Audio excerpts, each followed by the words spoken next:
The storm has arrived and the Duttons are standing right in its path.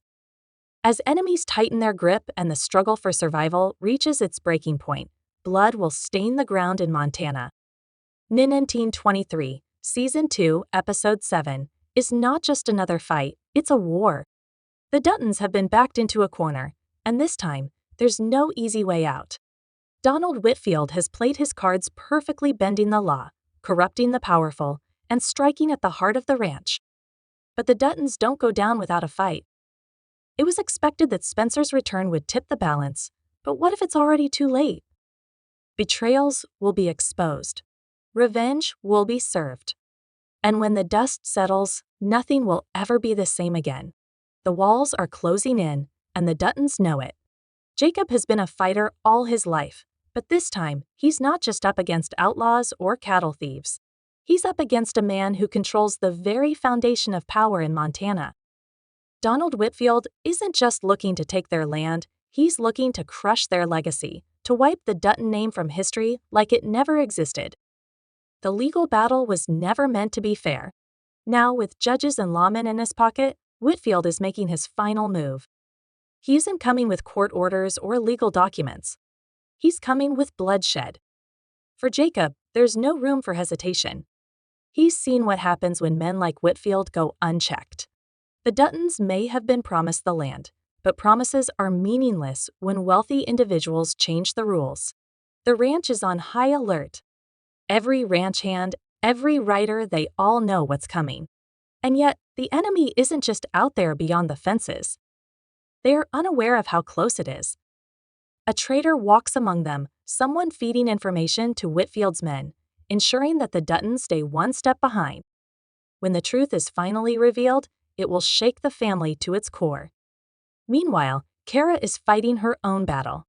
She's been the quiet strength behind Jacob, holding this family together through heartbreak, war, and loss. But Jacob's eyes are filled with doubt this time, something she has never seen before. He's always been the unshakable force, the leader, the man who had all the answers. But this is different. This isn't just a battle over land. It's a battle for survival.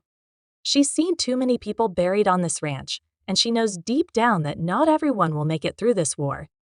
The letters she once wrote to Spencer were filled with hope. Now she wonders if she should start writing goodbyes.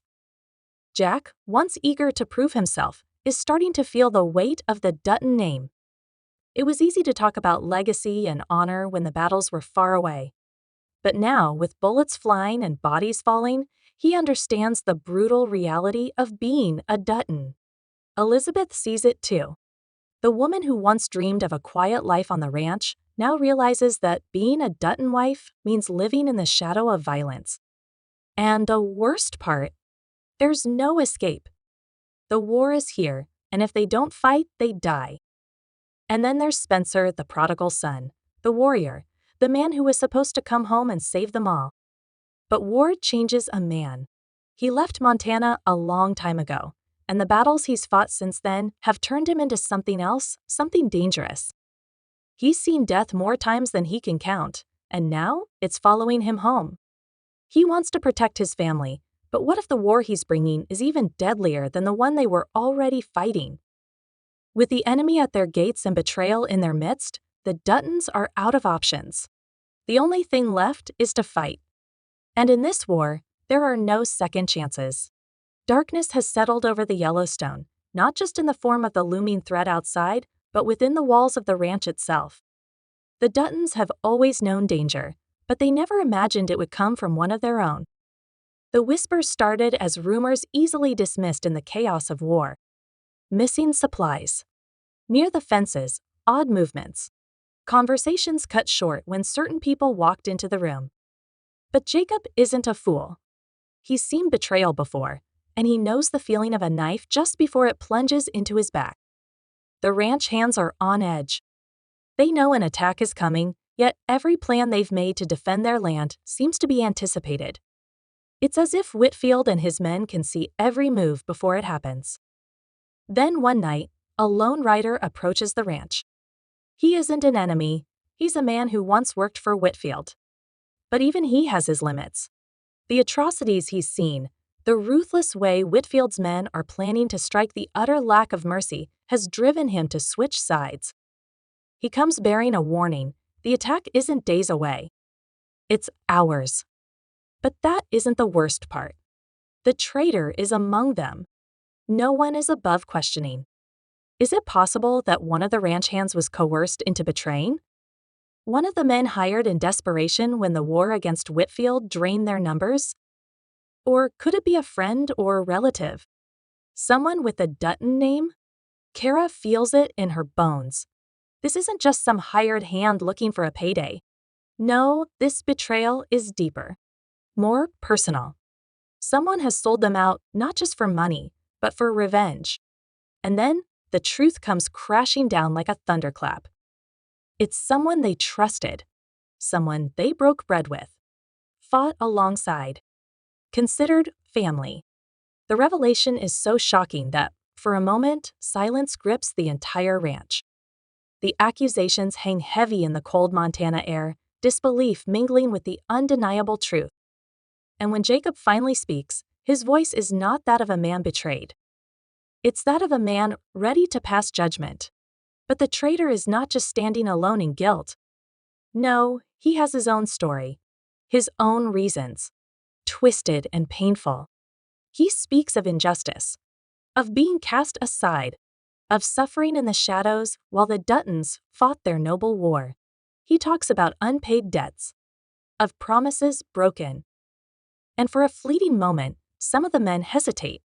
Could there be truth in his words? Could the Duttons, for all their pride and honor, have created their own enemy? Spencer isn't interested in philosophy or justifications. He's killed men for less. His hand is on his gun before anyone else can move. But Jacob raises a hand to stop him. There's a moment of terrifying stillness. Knowing his fate has already been decided, he could run, but there's nowhere to go. He could fight, but he'd never make it out alive. Then, as if accepting the weight of his own actions, he speaks his final words, a warning, a taunt, a twisted farewell. "It's already too late," he whispers. And then, in one quick motion, he goes for his weapon. The gunshot rings out across the ranch. He falls, his life slipping away into the dirt he once called home. The silence that follows is heavier than any gunfire. The Duttons have won this battle, but the war is far from over. If anything, this moment has only sealed their fate. Whitfield will know that his inside man is dead. He'll be aware that the Duttons are ready, and he will make sure that when his men come, they leave no one alive. As the body is dragged away, as the blood soaks into the cold ground, as the weight of another loss settles onto their shoulders, a single thought lingers in every mind at the ranch. This was only the beginning. The tension in the air is suffocating thick, like the smoke from a fire that refuses to die. Every man, every woman on the Yellowstone knows what's coming. There's no more guessing, no more strategizing over the unknown.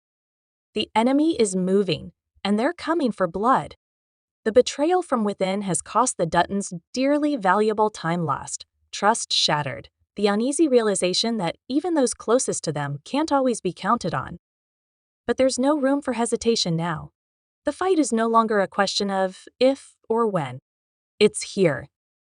The first sign is the distant sound of hoofbeats, barely audible over the howling Montana wind. Then, the flicker of torches in the distance, moving like ghosts through the trees. With the knowledge that this could very well be his last night on the land he has worked so hard to keep, Jacob stands at the front of the ranch with his weathered face carved into it. But if he's afraid, he doesn't show it. Beside him, Spencer watches the approaching figures with an eerie calm, his instincts sharpened by years of war. There is no retreat, no surrender. They will stand, and they will fight. The first shot shatters the silence, and then the night explodes into chaos. The ranch, usually so still in the moonlight, becomes a battlefield. Bullets rip through the air. Wood splinters as the Duttons and their men take cover, returning fire with deadly precision. Shadows move in the dark, the enemy closing in from all sides. The attack isn't reckless. It's calculated, precise, like they've mapped out every weak spot, every blind corner. The traitor's information is being used against them in real time. It's a brutal advantage, one that puts the Duttons at a deadly disadvantage. Spencer is the first to break from cover, moving through the battlefield like a ghost. His rifle is steady, his shots finding their marks with terrifying accuracy. He's been in worse situations, seen the faces of men who know they're about to die, and tonight, he's determined to make sure it's the enemy who feels that fear. But even he can see the odds stacking against them. For every man they drop, more emerge from the shadows. Whitfield has sent his best, and they're not just here to take the land. They're here to erase the Dutton name from history. Inside the ranch house, Kara moves quickly, her mind a flurry of calculated decisions. She has lived through war before and witnessed the horrors of watching good men perish. Her hands don't tremble as she loads the shotgun, her heart steady as she braces for the possibility that the walls around her won't be enough to keep death at bay. She's ready to defend her home, to protect what's left of her family. But deep down, she knows this isn't a battle they were ever meant to win. Whitfield has the numbers for a war of attrition. The gates collapse under the force of riders storming through, and suddenly, the fight is no longer at a distance. It's up close. Brutal. Hand to hand. Knives flash in the darkness. Fists meet flesh. The grunts and cries of wounded men fill the air. Jacob, despite his years, fights like a man who has nothing left to lose. He takes a defiant stand against the unavoidable with every shot he fires and every swing he makes with his gun. He knows the cost of losing, and he refuses to pay it. Then, amidst the chaos, a scream cuts through the night, a raw, agonized sound that stops hearts cold. One of their own has fallen. A name is shouted, but it's lost in the madness, drowned by gunfire and the relentless roar of destruction. The loss is a hammer blow, sending shockwaves through the defenders. For a moment, just a moment, hesitation flickers in their movements, the crushing reality of what's happening sinking in. But hesitation gets men killed. Spencer sees the break in their defenses, the way the enemy surges forward, sensing victory within reach.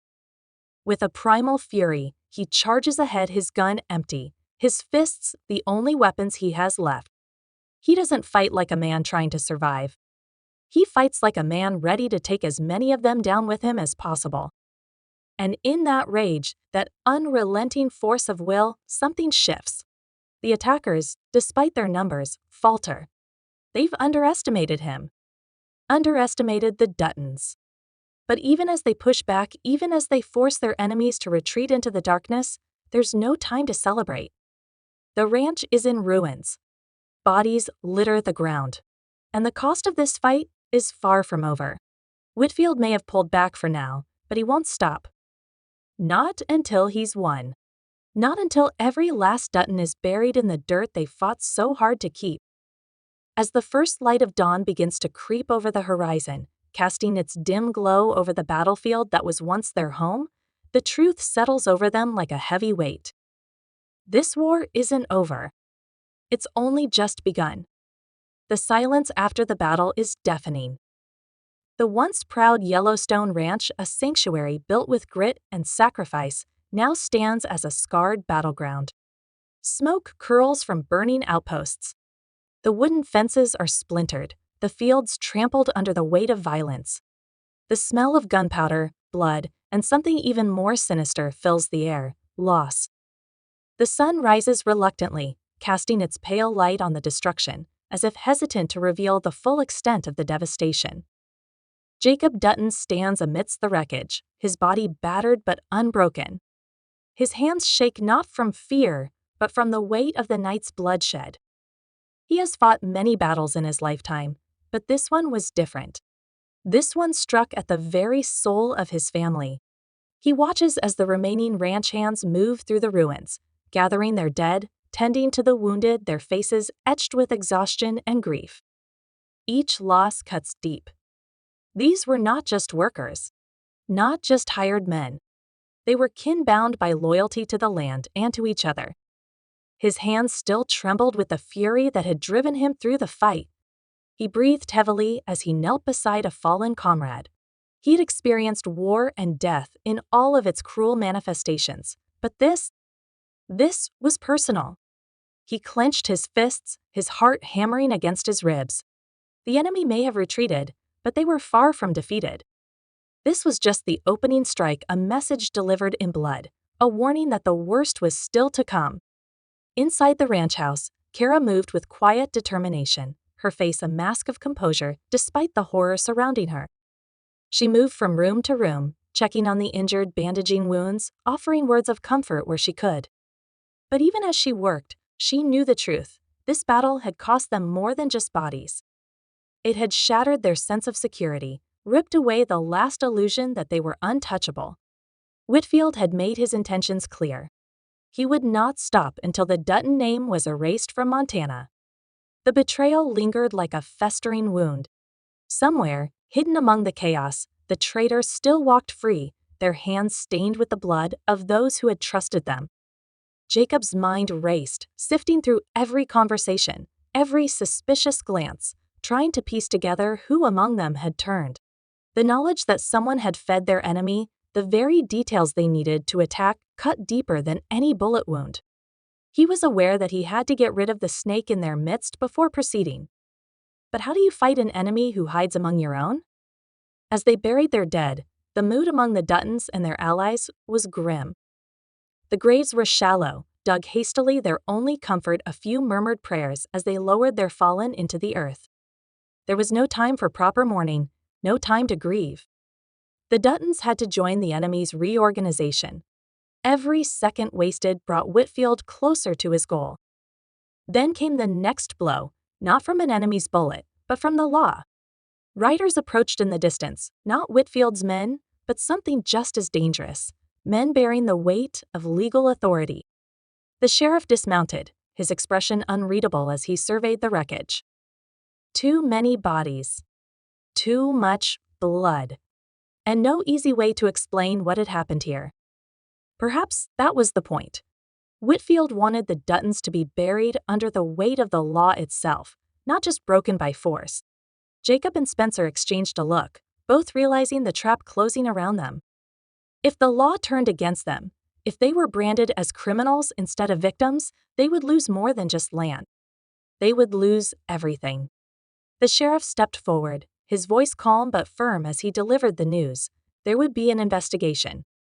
The violence, the deaths, the destruction, someone would have to answer for it.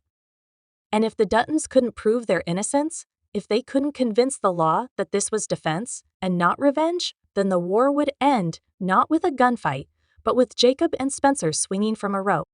Spencer watched the scene unfold, his hands resting on his hips, his jaw tight with frustration. He had spent years fighting enemies on foreign soil, but this battle was unlike anything he had known. This wasn't about who was stronger, faster, or more willing to kill. It was about control. Whitfield's ability to pull strings in places the Duttons couldn't reach. The law was not their ally. It was a weapon against them, sharpened by money and corruption. If they weren't careful, they wouldn't just lose the ranch, they'd lose their freedom. Kara stepped forward, her voice steady as she spoke to the sheriff. She was aware of the power of words, diplomacy, and appearing calm when everything was about to fall apart. "What do you hope to find here, Sheriff?" she asked, her tone even, unshaken. The sheriff didn't meet her gaze, focusing instead on his men as they moved through the house, touching everything, cataloging their lives like evidence in a trial not yet begun. "Just doing my job, Mom. Too many bodies here for it to be simple self-defense. Someone's got to answer for this." Kara watched as Jacob's jaw tightened, his fists clenching at his sides. They couldn't afford this, not now, not when they were already on the brink of collapse. But she also knew that fighting Whitfield meant fighting him on every front, not just with guns, but with words, with strategy, with careful, calculated moves. And so, as the sheriff's men spread out gathering evidence, questioning the survivors, she stepped forward, her voice steady, her mind already working through every possible way to turn the situation in their favor. The storm had not passed. It had only changed form. Now, The Duttons must fight not just for survival, but for their very freedom. And with the traitor still lurking in the shadows, waiting for their next chance to strike, they knew one thing for certain. His throat quite like this. The sheriff's men combed through the ranch, taking notes, measuring bodies, collecting bullet casings like puzzle pieces meant to construct a story. But Jacob knows the story they're looking for isn't the truth. It's the one Whitfield has paid for, the one that turns the Duttons into outlaws and their land into a crime scene. The implication is clear. It won't be Whitfield. It won't be the hired guns who stormed the ranch under his orders. It will be the Duttons, the ones who fought to defend their home. The sheriff doesn't have to say it outright. The outcome is already being written, not with ink, but with whispers in back rooms, where justice is measured in dollars and land deeds. Inside the house, Jack Dutton watches from the window, his fingers twitching with barely restrained fury. His father and uncle stand firm outside, but he knows what's coming. The law doesn't need the truth, it needs a scapegoat. And if his family doesn't act quickly, that scapegoat will be them. Night falls, and the sheriff's men finally leave, their saddlebags heavier with so-called evidence. But the damage is done. The Duttons are not victims. They are murderers, land thieves, and criminals, according to the news by morning. The narrative is being spun even before they have a chance to defend themselves. However, Jacob is not a man who readily bows. He gathers his family in the main room, his gaze sweeping over them, his voice calm but unyielding. "They're coming for us," he says. "This time, we won't use guns, but rather laws made by men who don't care if we live or die. We can't just sit back and hope that justice will come to us. We have to take it." Spencer nods, his hands tightening into fists. "We need to find the traitor," he says. "Someone inside this ranch gave them everything they needed. We need to know who." The silence that follows is thick with tension. No one wants to say it, but they all know it's true. Whitfield's attack was too calculated and precise. Someone betrayed them, and that someone is still breathing the same air as them, still eating at their table, still pretending to be one of them. Kara, ever the strategist, speaks next. "We also require partners. The courts won't help us, but there are people who still believe in the old ways. If Whitfield thinks he can turn the law against us, then we need to turn the people against him." Although it's a risky strategy, it's the only one they have. The Duttons may not have the money or influence Whitfield wields, but they have something just as powerful: loyalty, history, and a land that does not yield to those who don't belong to it. Jacob looks around the room at his family, his people, the ones still standing despite the hell they've been through. "We hold the line," he says. "We fight back. And we do not let them take what's ours." The battle is far from over. The Duttons are prepared for whatever comes next, even though the bullets have stopped flying. However, the battle for Yellowstone is only just beginning. The morning sun rises over the battered Yellowstone ranch, but it does not bring peace. It casts long shadows across the blood-stained earth, illuminating the wreckage left behind by Whitfield's men. Every broken fence, every bullet-riddled post, every scorch mark on the land tells a story of the war that has come to the Duttons' doorstep. But as the dust settles, a new battle begins, one fought not with guns, but with deception, strategy, and the sheer will to survive. The years of struggle have hardened Jacob Dutton's eyes, but he still stands at the ranch's center with a tired but unbowed body. He has survived storms in the past, but this one is different. It is not just about land, it is about survival. The attack was meant to break them, to leave them weak, desperate, and without options. But Whitfield made a mistake. He underestimated just how far a Dutton will go to protect what is theirs. Inside the house, Kara tirelessly writes letters, sending word to every ally they have left. If the courts cannot be trusted, then the people must be rallied. She knows that fear can be a weapon just as powerful as any bullet, and the people of Montana fear Whitfield's unchecked power. If the Duttons fail, the ranchers, small-town residents, and landowners all stand to lose something. She does not beg for help. She reminds them of the truth. If the Duttons lose Yellowstone, no one's land is safe. Spencer prepares in his own way. He sharpens his knives, cleans his rifle, and waits. He has always been a combat-ready warrior and man of action. But this war is unlike any he has ever faced.